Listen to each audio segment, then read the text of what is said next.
Hey everybody, it's Russell from What Drives Us. Welcome to our 2-minute 2019 Prius roof rack install video. Yay! Here we go. We got 2 minutes. Ready? If you've seen any of the photos of the new 2019 Prius, a lot of them include a roof rack. This comes from Toyota and is in fact very reasonably priced at $199. The other reasonable thing about it is it's super easy to install, and I'm going to show you that in this video. In fact, I'm showing you that right now. You're seeing someone take it off and then they'll connect it back.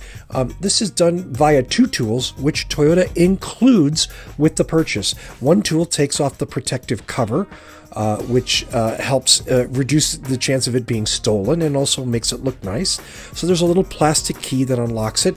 The other one is a big, long, basically a screwdriver with a nice, easy-to-use handle.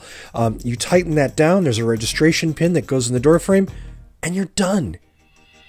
Yeah, that's really that easy. All you need to do is then repeat that for the other three sides, and you have a roof rack that holds skis or snowboards or whatever it is you can squeeze in there.